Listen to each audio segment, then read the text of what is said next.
Siri yetu. Sehemu ya kwanza.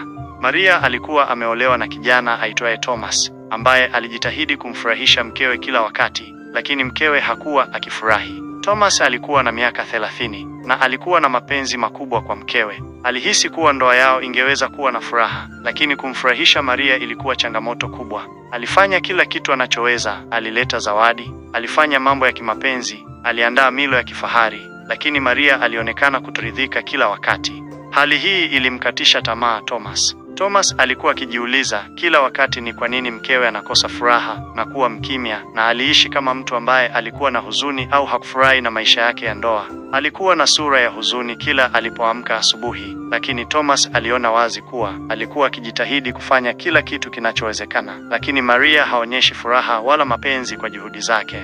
Thomas alijua kuwa huenda kuna jambo la kina zaidi lililokuwa likimfanya Maria kuwa hivyo. Alienda kwa marafiki na familia ya Maria kutafuta majibu, lakini hakuna aliyeweza kumwambia kitu cha maana kuhusu hali ya mkewe. Thomas hakujua kwamba alikosea wapi na hakuelewa ni vikwazo gani alikuwa akipitia mkewe Maria. Alijua kuwa alihitaji kujua sababu ya mkewe kutokuwa na furaha ili aweze kumsaidia, lakini hakujua pa kuanzia. Siku moja, usiku wa manane, wakati Thomas amejipumzisha na mkewe, mara ghafla Maria alianza kusononeka usingizini kwa kusema maneno yafuatayo: "Daniel, tulia bhana," huku Maria akicheka na akiendelea kutabasamu kwenye ndoto. Hali hii ilimshangaza Thomas na kuamua kumwamsha mkewe na kumuuliza Daniel ni nani. Maria alishtuka na kuuliza, "Kwa nini unaniuliza mume wangu?" Hapo ndipo mwisho wa sehemu ya kwanza. Usikose sehemu ya pili.